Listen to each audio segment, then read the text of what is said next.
It's just the normal noises in here.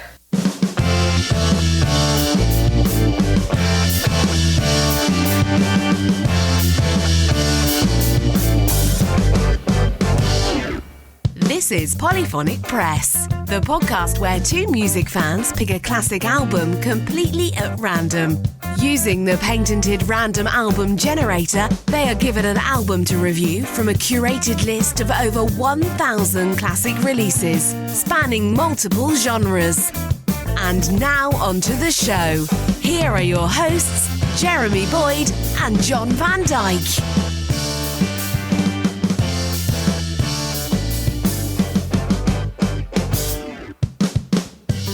Hey, welcome to Polyphonic Press. I'm Jeremy Boyd. And I'm John Van Dyke.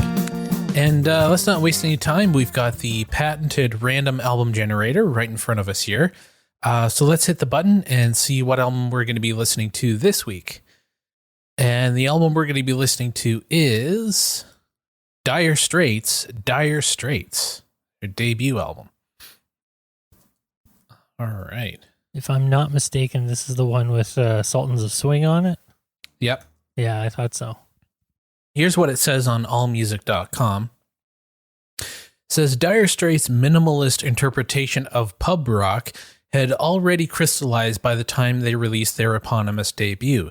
Driven by Mark Knopfler's spare, tasteful guitar lines and his husky warbling, the album is a set of bluesy rockers. And while the bar band mentality of pub rock is at the core of Dire Straits, even the group's breakthrough single, Sultans of Swing, offered a lament for a neglected pub rock band. Their music is already beyond simple boogies and shuffles of their forefathers, occasionally dipping into jazz and country. Knopfler also shows an inclination towards Dylan-esque imagery, which enhances the smoky, low-key atmosphere of the album. While a few of the songs fall flat, the album is remarkably accomplished for a debut, and Dire Straits had difficulty surpassing it throughout their career. Okay. The album was released on June 9th, 1978. The genres are blues rock and pub rock. It was released on Vertigo, Warner Brothers, and Mercury Records, and was produced by Muff Winwood. That's Steve Winwood's brother, I believe. Oh, yeah? Okay. The album has 9 songs on it, and side 1 has 5, and side 2 has 4 songs. So what we'd like to do is we pause halfway through after side 1 and discuss the album and sort of discuss the album so far at the halfway point. And if you're listening along, which we encourage you to do, and I linked the album in the show notes to both Spotify and Apple Music. So if you are listening along, that's where we'll start the stop. The side 1 starts with down to the Waterline and ends with Southbound again. So if you want to pause there, and we'll discuss the album at the halfway point. Okay, so here is the album. Here is the first song on the album, Down to the Waterline. So here we go.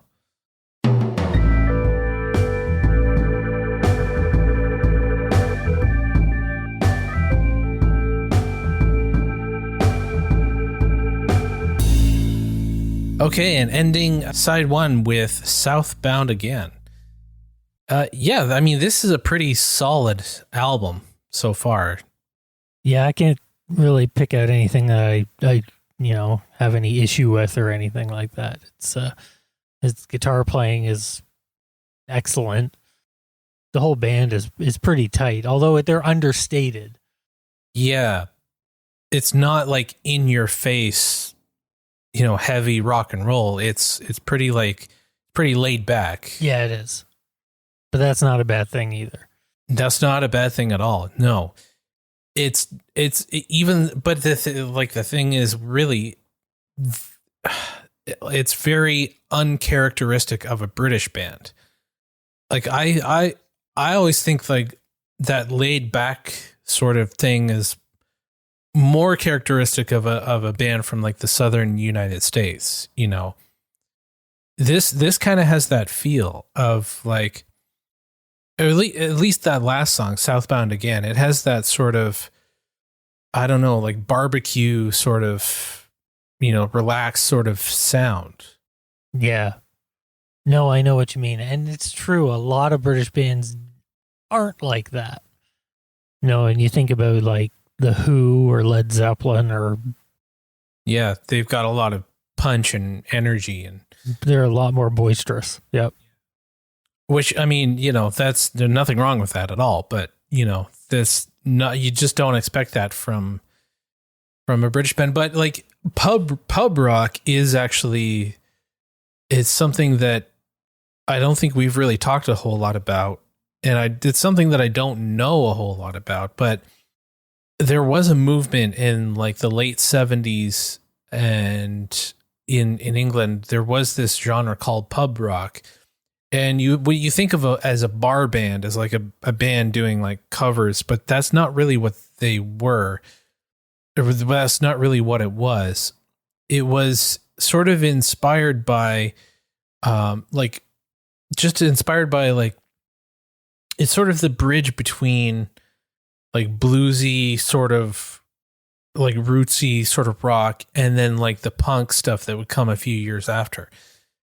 So like a lot of like Nick Lowe started out in as a pub rock. This is actually I put this as like a contemporary of that, like the Rock Pile sort of thing. Yeah, it's definitely in a similar vein. Well, yeah, record label Stiff Records, that they were a big record label for a lot of the pub rock band. You could sort of put the Pogues in that sort of category, although they were more Celtic influenced. Little more punk attitude and a little more like Celtic influenced as far as their sound went. Yeah, for sure. And I think it was sort of like, it was more of a like in the 70s, glam rock was huge, and it did some stuff over here, but in England it was huge. And I think pub rock was a sort of a response to that sort of thing. It's like, well, that's cool, but let's bring it down and get back to our roots here of what rock and roll used to be, sort of. It's funny, a band like Slade basically took over, and really didn't make many waves here, although, they would have like, what band was it that did Come On Feel the Noise? That was it's actually a Slade song, but Quiet Riot. Yeah, Quiet Riot. They covered it, and most people had no idea. The first time they ever heard the song on this side of the ocean was Quiet Riot. But yeah, actually, Slade had quite a few songs kind of like that. They were actually quite prolific in England, but that's an aside. But pub rock.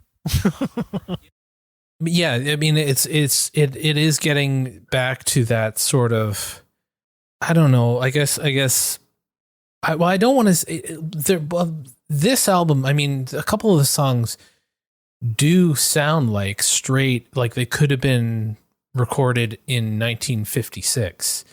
Okay. So it does have that sort of rockabilly sort of influence to it. Like a couple of, like, I think, was it Setting Me Straight? That one definitely, like that's like a rockabilly song. Setting Me Up? Or Setting Me Up, yeah. Yeah, it sort of was. I mean, it's still definitely got his Mark Knopfler's sort of stamp on it. Yeah, I would probably places like roots rock or something like that. It's definitely going back to its roots. But yeah, it's definitely sort of stripped down to its bare essentials to what he wanted to convey. But it's also way more laid back than even some of that early rock and roll. Got pretty rowdy if you ever saw it live. That's the thing about the punk rock movement is people were like, oh my God, these kids are out of hand. Well, take a look at some of the stuff that was going on then. I don't know, like if this album were to be released today, it was really popular at the time. Like Sultans of Swing was a massive hit, and they really, like, for a debut album with a hit like that, they were really popular in 1978 when this album came out. That was a big song for them. But and certainly that's one of the songs that I do see keep coming up online with like guitar players. It certainly have an appreciation for that song. But trying to place it in today's world of music, especially when you consider the loudness war, because this is so not that. This is so not that. And it's also in a time like we were saying, the laid backness, for lack of a better term, of the rhythm and everything. Like this was a time before like Pro Tools, and where like what you can do now, and it's very common. It's actually the industry standard of, yes, recording drums, but then correcting it by cutting it up and placing it right on the grid. So everything is exactly on the right beat, and not just the drums, but the bass and every instrument is exactly perfect. Yeah, actually, yeah, that's, I kind of hate that because it takes the humanity out of it. And and sometimes that would completely mess up, like, well, think of even some of the rhythms in this, like Southbound again, we were just listening to. That's sort of a shuffle beat. If you were to take, that drum and correct everything, there would be no natural sort of vibe to it. It would sound very contrived. I don't know how else to put it, but it would completely screw up the whole, the pocket of the whole thing. Exactly. It just, yeah, you're right. It takes the specialness, the whatever you want to call it, the uniqueness of it out of it. And when I do hear like newer rock songs that have had that treatment, even before I knew that that's what they were doing, it's just, I think, and someone who's a non-musician who doesn't really know about that stuff, even they will hear something like that and go, something is just off here. It's just, they don't like, there's just something about it that sounds off. So I don't think this album really would, I don't know if it would do anything, because I don't know, first of all, it wouldn't be promoted, but even if it was, I don't know if people would, it would be really popular because it would be a breath of fresh air, or it would be just too retro and it wouldn't really fit in today. Yeah. Retro might not be the worst part of it, but it might be maybe the wrong kind of retro or something. And I know what you mean by that. And none of these things that we're talking about right now are really to the album's detriment. It actually says more about today's music landscape than it does about this album. In fact, it says a lot about the music landscape this album came out of, and it was just, there was a lot more freedom when it came to artists. There just was. You can argue otherwise. Well, I don't know how you could argue otherwise, because it just isn't. The critics really liked this album when it came out too. Like it was really well received. Across the board. I mean, it's got 8 out of 10, 5 out of 5, 4.5 stars. Like it's not perfect and not 10 out of 10, but it's, it was well received and well liked.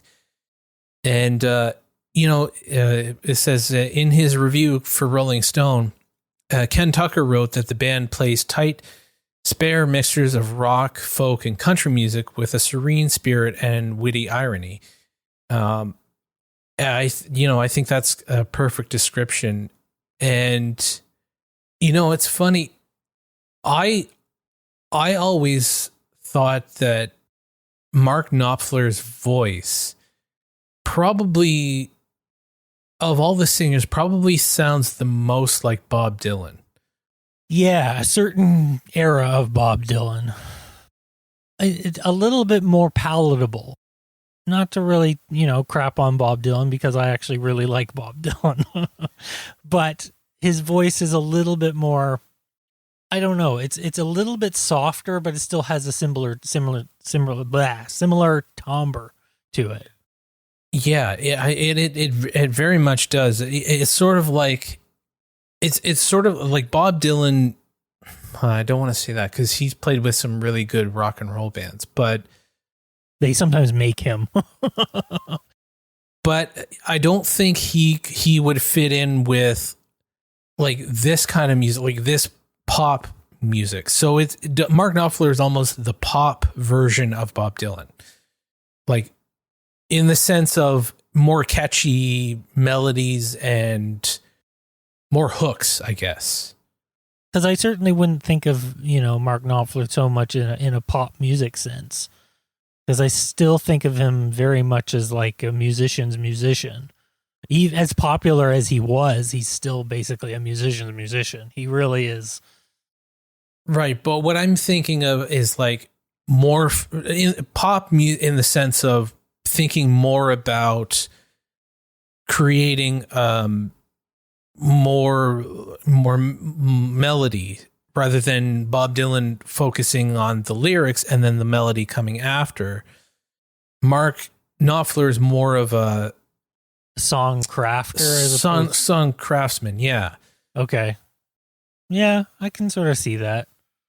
But again, Bob Dylan's also sort of, he's done that too, because he's a man of many hats, but I know what you mean. But I think Mark Knopfler sort of is more of that's, as opposed to being one of the things he does, that's, I don't want to say that's all he does, but that is his primary talent, I guess, other than being a great guitar player. Well, there's that too. I mean, he is an amazing guitar player, a very tasteful guitar player. Excuse me. There really isn't a whole lot of information on this album, surprisingly. I did manage to find a few facts, though. You were right. Muff Winwood is Steve Winwood's older brother, and he was the bass player for the Spencer Davis Group. He did produce a few other bands. He produced Traffic, which is also with Steve Winwood, and Mott the Hoople, and the Noel Redding Band. Noel Redding is the bass player for Jimi Hendrix. So he produced a few notable artists. He's had a pretty good career doing that. And the other thing I found on this album is this is the first of only two albums that features Mark Knopfler's brother, David, who is playing rhythm guitar. He left the band in 1980. Not really sure why he left the band. I didn't really find anything about that, but it just says that he did. Who knows? He might have started a family or something like that and just couldn't be on the road anymore. Yeah, that's true. But the other thing is we all know about brothers in bands. Oh, yeah, that's the other reason. It's true. Yeah. But surprisingly, there isn't a whole lot of info on this album, but that was what I managed to scrounge up. But I guess we will get into the second side of the album. But before we do, let's hear from our friends over at the Pick a Disc podcast. So here we go with that. Do you like music? Do you like podcasts? Chances are you like music podcasts. Take this one for example, Pick a Disc, where every fortnight a guest comes on to talk about an album for whatever reason they want to. Sometimes I like it, sometimes perhaps even something else other than just like it. You just listen to the podcast and find out. We talk about the album, we talk about the songs, we talk about the artists, we talk about tangent things that are slightly related, and sometimes we deviate off tangents. But don't worry, we always bring it back in the end. But you can find us on all your social medias and all the podcast apps for searching for Pick a Disc. You can also find us on the part of the Weedig Podcast Network under Linktree/Weedig Podcasts. And until then, happy listening to all those discs that you are picking. Goodbye. We'll now take a few seconds before we begin side 2. Thank you. Here's side 2. Okay, and ending the album with Lions. Yeah, I mean, this is a really solid album. The guitar playing on it is fantastic. I mean, the songwriting is great. The band is great. It's just a really solid rock and roll album. Yeah, I can't complain about it. It's definitely more on the, when it comes to rock and roll, this is definitely a more on the laid back side, but it's a really good, just a breezy album to listen to. Yeah, I don't think there's really anything, any like real down spots on the album or anything like that. It sort of, gets a little bit more laid back towards the end, but that might not be such a bad thing either. It sort of rounds it up. It's nice the way it sort of works out. For a debut album, this is pretty solid. I mean, you kind of expect debut albums to be you expect a young band to not have such well executed, fleshed out ideas. Yeah, it's very sophisticated for our first album, for sure. Even the best bands, I mean, their debut albums are great, but like I think about Led Zeppelin's debut album, and it's great, but you can tell that they're very new. It's a very new band, and they're very fresh, and they haven't quite gotten to the point where they are just gelled as a band. And that's just because they hadn't been playing together for very long. And a lot of debut albums do sound like that. This sounds like they've been playing together for 20 years. Yes, it sounds, well, yeah, like I said, it sounds very sophisticated. But yeah, it sounds very well, they sound like very well established musicians. Like, I don't know how old these guys were when they did this. But they sound like they're at least in their 30s or 40s, sort of putting out stuff like this. And I'm quite certain that Mark Knopfler and company were younger than that. Yeah, so Mark Knopfler was born in 1949, so this recorded in 77, came out in 70. So he was like 27 when they were recording this. So not that old. So yeah, they're wise beyond their years, I guess. I don't think later releases of Dire Straits quite had that magic. No, it's true. Like even Brothers in Arms, it's got some good songs on it for sure, but as an album, it wasn't quite as well fleshed out as this one is. Yeah, and I think a lot of it is, they had a new drummer with a different feel.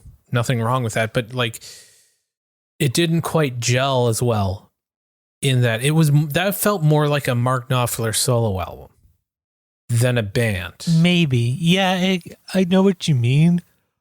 But again, some songs worked so well that they overcame that. But the whole album as a whole, like there were just too many weak spots in it. And I'm not saying everything else was like horrible or anything like that, but it didn't have the energy. It didn't have the just the overall. It wasn't that fun to try and listen to.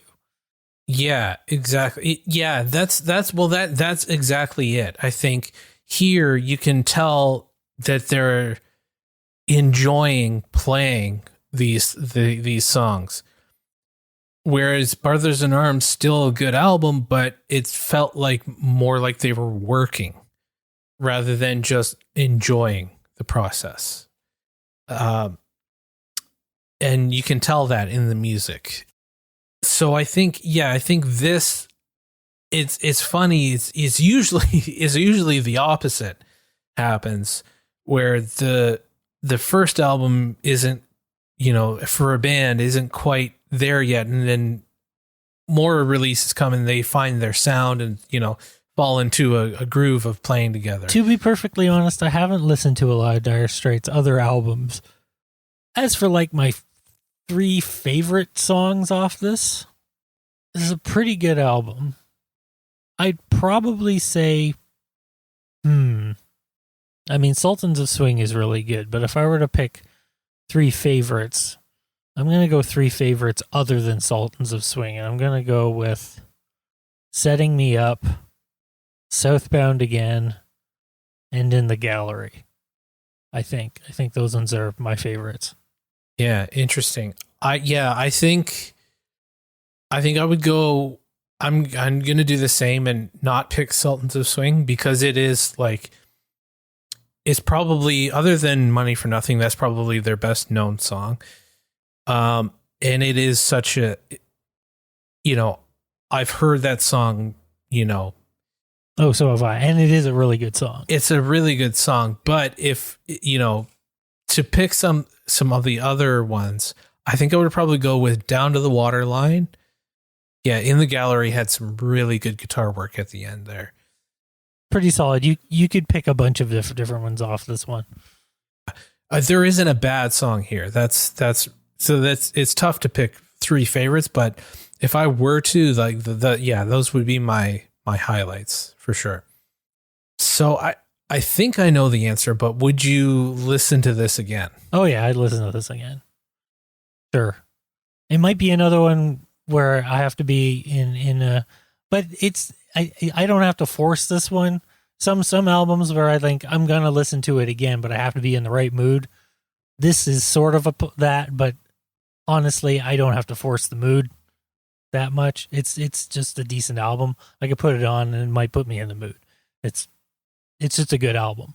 Yeah, I agree. I think it's, even if I'm not in the mood to listen to it, putting it on would get me in the mood to listen to it.